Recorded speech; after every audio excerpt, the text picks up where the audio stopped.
Hi, Mike Gibson, Dmitriy Feldman coming to you live from SCAI 2018 here in San Diego. We're talking about a new peripheral vascular disease guidance document. Tell us a little bit about the document. Is it a consensus statement, guidelines? What is it?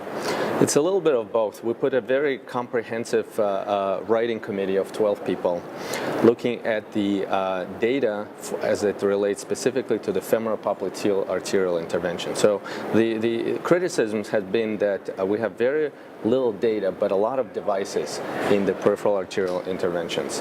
And so we have plain balloon angioplasty, drug-coated balloon, drug-eluting stents, atherectomy devices, but not a lot of randomized trials. And so how should we guide our membership, our interventional cardiology colleagues, in terms of using these devices? So we put a number of anatomical scenarios as they relate to calcification, the length of lesions, CTOs versus non-CTOs, in-stent restenosis lesions, and we rank them with the recommendations and level of evidence that was kind of modeled after the SCAI-TV. So there's a class of recommendation 1, 2A, 2B, 3, and also level of evidence going from low evidence to consensus by the expert committee. And we had a voting by each member on each individual scenario. So we had several rounds of voting until the committee agreed on the specific recommendations for specific anatomical scenarios. So at the end of the day, we produced a document that should be very helpful to the interventional community. It provides very specific recommendations for specific groups of devices. And so we're hoping when our colleagues review this document, they will find it of help, particularly as it relates to very specific anatomical questions.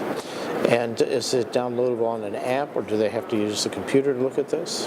This is going to be released coincident with SCAI, so this document should be appearing online at CCI starting today. It'll be also probably available on PubMed.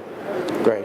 But will they be able to put it on an iPhone or on an app, or is it just a document?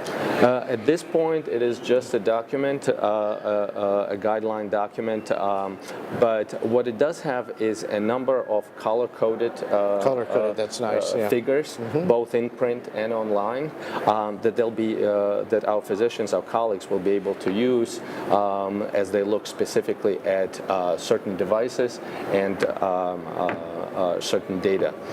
What's also important. So green is do this, red is don't do this. Yellows could be considered. Yeah. Absolutely, exactly. So green is going to be a class 1 recommendation, the red's going to be class 3, and orange is going to be class 2A, etc. So it's very easily interpretable.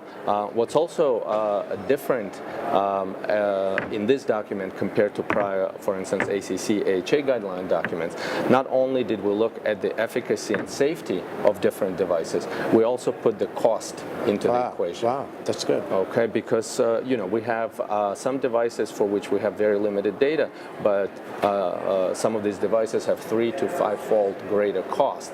And so we wanted to make sure that we take that component also and put it as not the primary decision making, but after we consider efficacy and safety, that we consider cost as well. Well, Dmitry, I know how much work these consensus/guideline documents are. Thank you for all your hard work. Thanks for joining us here today. Pleasure. And thank you for joining us here live from SCAI 2018.